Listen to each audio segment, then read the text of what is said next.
منزل بھی یاد آتی ہے راہی کو، اور بھٹکے ہوئے آہو کو پھر سوئے حرم لے چل۔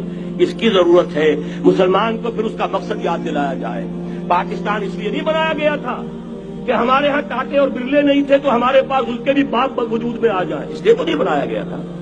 پاکستان اس لیے نہیں بنایا گیا تھا کہ جاگیرداروں کی جاگیرداریاں محفوظ ہو جائیں، پاکستان اس لیے تو نہیں بنایا گیا تھا۔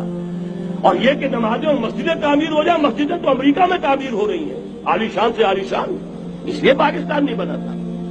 آج بھی مسلمان، میں معذرت سے عرض کر رہا ہوں مولانا سے، آج بھی بھارتی مسلمان کی ایوریج نمازی ہونے کے اعتبار سے پاکستانی مسلمان سے کہیں بہتر ہے۔ یہاں تو جس کے پاس دو پیسے ہو گئے اس نے سب سے پہلے برقع اتار کے پھینک دیا۔ معلوم اچھی طرح سمجھ لیجئے، یہ چیزیں تو وہاں زیادہ ہیں یہاں کی نسبت۔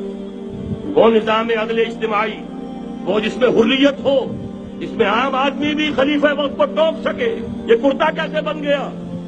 ایک خاتون بھی کھڑی ہو کر دامن پکڑ لے، عمر تمہیں کیا حق ہے کہ ہمارے مہر کے اوپر پابندی لگا رہے ہو، جبکہ اللہ نے نہیں لگائی۔ اللہ قرآن میں قنطارہ کا لفظ استعمال کر رہا ہے۔ ڈھیروں سونا دے دے کوئی شخص اپنی بیوی کو مہر کے اندر، طلاق دیتے وقت اس میں سے کچھ نہیں لے سکتا۔ آپ کون ہوتے ہمارے حق کے اوپر پابندی لگانے والے؟ اور عمر نے کہا آج ایک بڑھیا نے وہ اب عمر کو دین سکھایا، آرڈیننس واپس۔ حضرت سعد بن ابی وقاص رضی اللہ تعالی عنہ جو فاتح ایران تھے، وہ گورنر ایسے نہیں بن گئے تھے ریوڑیاں بٹی ہو اور گورنر ہی مل گئی ہو، وہ تو خود فاتح تھے ایران کے، اس لیے گورنر تھے۔ صرف ایک پرچہ پہنچا ہے بارگاہ خلافت میں، حضرت عمر فاروق کے پاس انفارمیشن آئی سعد نے اپنے گھر کے باہر ڈیوڑی بنا لی ہے اور ایک دربان کھڑا کر دیا ہے۔ حضرت بلال کو بھیجا ہے رقعہ دے کر، اور یہ حکم تھا کہ بلال پہلے تو جاتے ہی ڈیوڑی میں آگ لگا دینا، پھر یہ رقعہ دینا میرا۔ اور رقعے میں لکھا ہوا تھا اے سعد، لوگوں کو ان کی ماں نے آزاد کرنا تھا، تم نے انہیں اپنا غلام کب سے بنا لیا ہے۔ یہ دربان کھڑے کر دیا اپنے آگے۔ وہ حریت، وہ مساوات کہ جا رہا ہو خلیفہ وقت اور چارج لینے جا رہا ہے بیت المقدس کا، کوئی ذاتی علاج کے لیے نہیں جا رہا، سیر و سیاحت کے لیے نہیں جا رہا، چارج لینے کے لیے بالکل سرکاری وزٹ ہے، آفیشل وزٹ ہے، اسٹیٹ وزٹ ہے۔ اور حال کیا ہے؟ 700 میل کا فاصلہ طے کرنا اور ایک اونٹنی، کوئی انٹوریج نہیں، کوئی خدم و حشم نہیں، کوئی جمبو جٹ بھرے ہوئے نہیں، کچھ نہیں، ایک اونٹنی ایک خادم۔